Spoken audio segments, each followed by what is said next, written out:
Thanks for joining us for another episode of Branching Out. I'm Madison, and this week we're going to show you how you can prepare for the winter's chilly temperatures, and also asking the question, how do other animals prepare to spend their winters outside?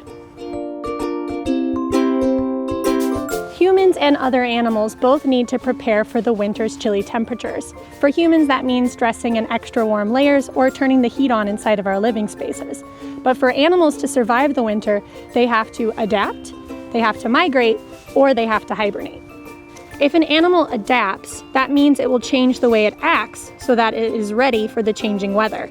Squirrels, for example, stay in Forest Park year-round, so they need to prepare for winter by collecting extra food and building up fat in their bodies to stay warm.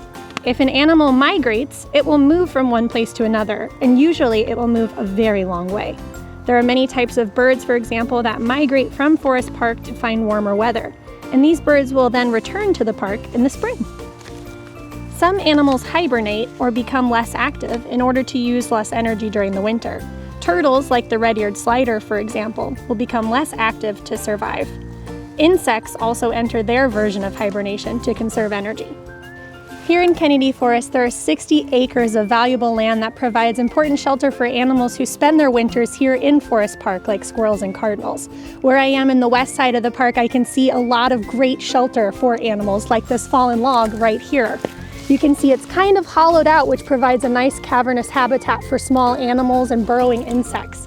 And on the ground here, there's a lot of leaf coverage, there's bark, there's sticks, and these are also great places for animals to survive through the winter in. So, how can people prepare for the cold weather? Our first tip is to dress in warm layers. Prepare for the weather by wearing extra clothes. We suggest, if possible, to stay away from fabrics like cotton and stick with polyester and wool because those will help retain your warmth. For example, I've got my comfy boots on and I'm wearing a nice thick pair of wool socks. I have a pair of leggings on underneath my pants as an extra layer of warmth. I've got my gloves, my scarf, and my hat. I'm also wearing a t-shirt, a sweatshirt, and my jacket to stay warm. Our second tip, number 2, is to gauge your family's comfort level. Spend as much time as you feel your family can outside. The goal, after all, is to just get outside for any amount of time that your family's comfortable with. And our third tip is to have a shared activity to help you all warm up after your time outside. This could be putting on pajamas, making hot cocoa, baking, reading a story, whatever your family can do to feel special, and that will just help everyone warm up.